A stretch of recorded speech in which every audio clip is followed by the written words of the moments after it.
한 달에 한 번 가장 핫한 프랜차이즈만 소개해드리는 이달의 프랜차이즈 시간입니다. 이번에도 광고비 300만 원은 기부했습니다. 감사합니다. 2024년 6월 이달의 프랜차이즈는 용룡 선생입니다. 용룡 선생은 2019년에 가맹사업을 시작한 이후로 제가 지금까지도 쭉 유망하다고 생각하는 브랜드인데요. 심지어 제가 2022년, 2023년에 이어 2024년까지 유망한 프랜차이즈라고 3년 연속으로 소개한 유일한 브랜드이기도 합니다. 이제는 사실 유망하다고 소개하는 것보다 안정적으로 자리 잡은 브랜드라고 하는 것이 더 맞겠네요. 그런데 그렇게 잘 나가던 브랜드가 작년에 갑자기 가맹 계약을 중단해 버렸어요. 그래서 되게 의외다 싶었는데 최근에 6개월 만에 가맹 사업을 재개하면서 그동안 용룡 선생 창업을 기다렸던 분들에게 큰 관심을 받고 있습니다. 근데 지금 용룡 선생이라는 브랜드가 가맹 사업을 시작한 지 벌써 5년째인 데다가 유행에 취약할 수 있는 주점 프랜차이즈의 특성상 한물 간 거 아니냐, 솔직히 이런 의구심을 가질 수밖에 없거든요. 그래서 제가 이번 컨텐츠에서는 용룡 선생 지금 창업해도 되는지, 너무 늦은 건 아닌지 이 부분에 대해서 가장 중점적으로 분석을 해봤고요. 그 다음으로 창업 비용과 수익 구조까지 냉정하게 분석을 해봤습니다. 용룡 선생 유행성 브랜드 아닌가요? 여기에 대해선 2019년에 용룡 선생이 가맹 사업을 시작할 때부터 의구심을 가진 분들이 많았어요. 사실 용룡 선생이라는 브랜드가 홍콩 주점이라는 독특한 아이템으로 인기를 얻은 브랜드란 말이죠. 그러니까 유행에 민감하지 않을까라는 의심을 갖는 게 어찌 보면 자연스러운 일인 것 같아요. 그런데 용룡 선생이 가맹 사업 시작한 지 5년째입니다. 유행 아닐까라는 질문은 이제는 무의미해진 것 같아요. 용룡 선생이 안정적인 브랜드라는 것을 증명하는 강력한 증거도 있으니까요. 바로 폐점률 0%라는 게 용룡 선생이 안정적인 브랜드라는 것에 대한 가장 강력한 증거입니다. 사실 주점 프랜차이즈는 가맹 사업 시작하고 나서 2, 3년 정도 지나면 우수수 폐점하는 경우가 많습니다. 왜냐하면 유행에 민감한 아이템이기 때문에 2, 3년이면 유행이 금방 다 지나가기도 하고요. 초창기에 계약한 가맹점들의 계약기간 2년이 종료되는 시점이기 때문이기도 하죠. 하지만 용룡 선생은 5년 차임에도 불구하고 폐점이 제로! 이쯤 되면 이제 유행 아닐까라는 의심은 그만해도 되겠죠. 그리고 한 가지 더, 용룡 선생의 5년간 가맹점 월평균 매출이 1억 원이 넘습니다. 이렇게 프랜차이즈 사상 역대급으로 높은 매출, 폐점률 제로, 더 이상 말이 필요 없겠죠. 이제 용룡 선생은 안정적인 브랜드로 완전히 자리를 잡았다, 이렇게 보시면 됩니다. 용룡 선생이라는 브랜드가 안정적으로 자리를 잡을 수 있었던 가장 큰 이유는 본사의 경영 철학 덕분인데요. 상생을 최우선으로 생각하는 경영 철학, 이게 제가 용룡 선생을 좋아하는 가장 큰 이유이기도 합니다. 용룡 선생 홈페이지에 보면 이런 말이 나와요. 점주님들이 돈을 버는 것이 가장 첫 번째입니다. 용룡 선생의 모든 매장은 하나도 빠짐없이 장사가 잘 되어야 합니다. 그게 용룡 선생 점주님들의 성공이기도 하지만 저희들의 성공이기 때문이죠. 그래서 꼭 장사가 잘 되어야 하고 그렇게 만들 것입니다. 만약에 다른 프랜차이즈 본사가 이렇게 얘기를 한다면 저는 또 뻔한 소리 한다, 이렇게 생각을 했을 거예요. 말은 다 저렇게 하면서 실질적으로 상생하는 본사는 별로 없거든요. 솔직히 브랜드 빠르게 키워서 매각하는 걸 목표로 하는 프랜차이즈가 훨씬 더 많죠. 그런데 용룡 선생은 진짜 요즘 시대에 이런 브랜드가 다 있나 싶어요. 가맹점과 상생하겠다는 마인드는 의심의 여지가 없다. 이건 제가 여러 가맹점을 통해서도 직접 들은 얘기입니다. 일례로 용룡 선생이 작년에 기세가 정말 좋았는데 갑자기 가맹 계약을 중단해 버렸거든요. 그 이유는 기존 가맹점 매출부터 더 끌어올리겠다는 것이었습니다. 그리고 매출이 안정적으로 자리 잡으면 그때 신규 매장을 다시 늘린다는 계획이었죠. 이런 본사가 요즘 흔치 않아요. 그러고 나서 본사가 전국 매장을 다 찾아다니면서 운영 시스템 만들어내고 물류도 안정화시키면서 여러모로 내실을 다지는 기간을 가졌습니다. 본사 입장에서는 가맹점을 하나라도 더 늘리는 게 무조건 이득이거든요. 근데 용년 선생은 본사의 단기적인 이익보다 가맹점과 상생하면서 크겠다는 의지를 보여준 거죠. 그리고 본사 스스로도 유행성 브랜드가 아닌 오래가는 브랜드라는 확신이 있기 때문에 이렇게 속도를 조절할 수 있는 겁니다. 심지어 올해도 가맹 계약을 재개하면서요, 단 15개의 가맹점만 계약을 받는다고 해요. 정말 이런 상생 마인드는 경이로울 따름입니다.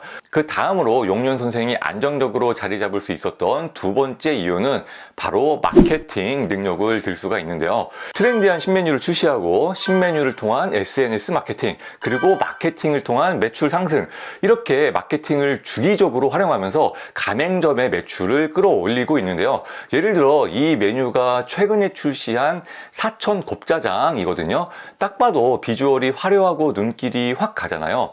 이 사천 곱짜장을 활용해서 SNS 마케팅을 하는 거죠. 그리고 이렇게 인스타에서 조회수 550만, 조회수 150만, 조회수 120만, 이런 식으로 SNS에서 이슈가 되면요, 가맹점 매출 상승에 직결이 되거든요. 이런 마케팅이 용년 선생이 가장 잘하는 부분 중에 하나입니다. 그 외에도 광장시장, 을지로 같은 핫플레이스에서 팝업 스토어를 열기도 했는데요. 고객들이 매번 2시간 이상 웨이팅을 하는 등 굉장히 폭발적인 반응을 이끌어내기도 했습니다. 사실 주점 프랜차이즈가 이렇게까지 꾸준히 한 브랜드에만 투자하는 경우가 별로 없거든요. 유행 탈 때 빠르게 가맹점 늘리고 제2 브랜드, 제3 브랜드를 만들려고 하죠. 그런데 용년 선생 하는 걸 보면요, 용년 선생이라는 브랜드 하나에 집중해서 정말 오래 갈 생각으로 브랜드를 키우는구나, 이게 확실히 느껴집니다. 하지만 용년 선생이라고 해서 이렇게 장점만 있을 수는 없겠죠. 용년 선생 창업에 주의사항도 있는데요. 제가 용년 선생이 안정적으로 자리를 잡았다고 말씀드렸잖아요. 물론 여타 브랜드에 비해서 높은 매출을 꾸준히 안정적으로 올릴 만한 브랜드는 맞습니다. 그게 이미 증명됐고요. 하지만 이 안정적이라는 의미가요, 모든 매장이 전성기 때 매출을 그대로 쭉 유지할 거라는 의미는 아닙니다. 사실 주점 프랜차이즈가 정점일 때의 매출을 그대로 유지한다는 건 거의 불가능하거든요. 그래서 요즘 막 치고 올라오는 브랜드처럼 폭발적인 매출과 수익을 기대하는 건 어려워요. 사실 주점 프랜차이즈 창업을 생각하는 분들 중에는요, 요즘 뜨는 브랜드를 잡아서 빠르게 한탕을 노리는 경우가 제법 있거든요. 그런 식으로 빠르게 원금 매수를 하겠다거나 치고 빠지겠다는 생각으로 용년 선생을 창업하는 것은 좋지 않습니다. 용년 선생은 안정적인 매출, 안정적인 수익으로 오래 가겠다는 생각으로 창업을 해야 돼요. 그리고 다음 주의사항으로는 창업 비용이 많이 든다는 점을 들 수 있는데요.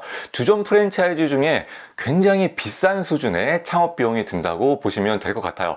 창업 비용이 얼마나 드는지 한번 보시죠. 용년 선생은 일단 가맹비가 2천만 원입니다.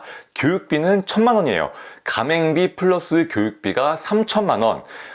비싸긴 합니다. 용년 선생의 브랜드 가치가 워낙 높기도 하고 영업지역 보호 범위도 굉장히 넓은 브랜드이기 때문에 저는 이 가맹비 교육비가 충분히 납득이 되긴 하거든요. 하지만 일반적인 프랜차이즈에 비해서 꽤나 비싼 건 사실이죠. 그리고 오픈할 때 홍보비로 500만 원이 들어가고요. 인테리어 시설 비용은 40평 기준으로 1억 6,400만 원이 들어갑니다. 용년 선생의 인테리어를 그냥 딱 보면 아시겠지만 프랜차이즈 중에서 가장 높은 퀄리티의 인테리어를 자랑하기 때문에 아무래도 인테리어 비용이 적지 않아요. 별도 공사 비용은 본사에서 제시하는 금액은 아니지만 제가 추정해 봤을 때 2천만 원 정도 추가로 들어갈 것 같습니다. 그리고 여기까지 들어간 모든 비용에는 부가세가 붙거든요. 부가세는 2,190만 원이고요. 마지막으로 점포 비용은 1억 원, 최소한의 비용으로 넣어놨는데요. 무권리 자리에 들어가면 1억 원이 나올 수도 있지만 용년 선생이 상권과 입지에 대한 기준이 상당히 높아요. 그래서 점포 비용 1억 원은 최소 비용으로 생각하셔야 되고요. 경우에 따라서는 점포 비용만 1억 5천에서 2억, 때로는 그 이상까지도 생각을 해야 됩니다. 정리하자면 총 창업 비용은 3억 4천만 원인데요. 이건 최소 비용이고요. 점포 비용에 따라 총 창업 비용은 3억 4천만 원에서 5억 원 정도까지 들어간다고 보시면 됩니다. 다음으로 예상 수익을 보시죠. 용년 선생의 월 매출은 평균만 해도 1억 원입니다. 상당히 높죠. 그리고 매출 대비 재료비 비중은 31에서 35% 정도 나오는데요. 용년 선생이 재료비가 상당히 낮은 축에 속합니다. 왜냐하면 고량주가 많이 팔리기 때문이죠. 인테리어가 워낙 이국적이고 고급스럽기 때문에 고객이 자연스럽게 비싼 술을 많이 주문하는 분위기입니다. 주전 프랜차이즈 중에 이렇게 비싼 술을 대놓고 많이 팔 수 있는 곳은 용년 선생이 거의 유일하다고 보면 될 것 같아요. 다만 상권에 따라서 가맹점별 고량주 판매량은 차이가 날 수 있거든요. 고량주가 많이 팔리는 가맹점은 재료비가 31% 정도 나올 수 있고요. 고량주가 많이 팔리지 않는 가맹점은 재료비가 35% 정도 나올 수 있습니다. 다음으로 로열티는 매출의 3.3%고요. 인건비는 풀 오토 운영 기준 23% 정도 나옵니다. 임대료는 700만 원 정도 예상해야 되는데요. 일반적인 프랜차이즈에 비해 높은 편입니다. 용년 선생은 워낙 좋은 상권, 좋은 입지에서만 오픈을 하거든요. 하지만 그만큼 또 매출이 높기 때문에 매출 대비 임대료 수준은 그렇게 높다고 볼 수는 없을 것 같아요. 그리고 나머지 항목들은 무난하게 넣고 계산해 보면요. 용년 선생의 월 평균 매출 1억 원을 올렸을 때 예상 순수익은 2,620만 원입니다. 평균 매출만 올려도 풀 오토 운영에서 순수익이 2천만 원대다. 그리고 이 순수익이 5년째 꾸준히 유지되는 브랜드다. 라는 것이 용년 선생의 높은 브랜드 가치를 증명해 준다고 보시면 될 것 같습니다. 그렇다면 이렇게 오랫동안 꾸준히 높은 수익을 올릴 수 있는 브랜드 용년 선생을 지금 창업해도 괜찮을까요? 사실 용년 선생은 창업하고 싶어도 아무나 창업할 수 없는 브랜드이긴 합니다. 아무하고나 계약을 해주지도 않고요. 면접을 통해서 점주의 역량을 체크한 후에 계약을 해드리고 있습니다. 게다가 상권도 굉장히 엄격한 기준으로 선정을 해요. 심지어 올해에는 가맹점을 15개만 한정해서 내준다고 합니다. 게다가 그 중에 4개 점은 이미 계약 완료가 됐어요. 이제 11개 점밖에 안 남은 거죠. 계약 기준도 까다롭고 상권 기준도 까다롭고 올해 11개 가맹점밖에 계약이 안 남았고 창업 비용도 많이 들어요. 여러모로 창업이 쉽지 않은 브랜드입니다. 하지만 바꿔 말하면 본사에서 그만큼 가맹점 하나하나에 공을 들인다는 얘기이기도 하겠죠. 그렇기 때문에 창업 기회를 얻기만 한다면 용년 선생은 성공 확률이 가장 높은 브랜드 중 하나입니다. 결론적으로 내가 창업에 큰 목돈을 투자할 의향이 있다. 그런데 안정적으로 높은 수익을 올리고 싶다. 그렇다면 용년 선생은 가장 먼저 고려해봐야 할 브랜드입니다. 특히 지방 상권은 수도권에 비해서 좋은 상권이 아직 많이 남아 있으니까요. 지방에서 창업하실 분들은 조금 더 적극적으로 창업을 고려해 보시면 좋을 것 같습니다.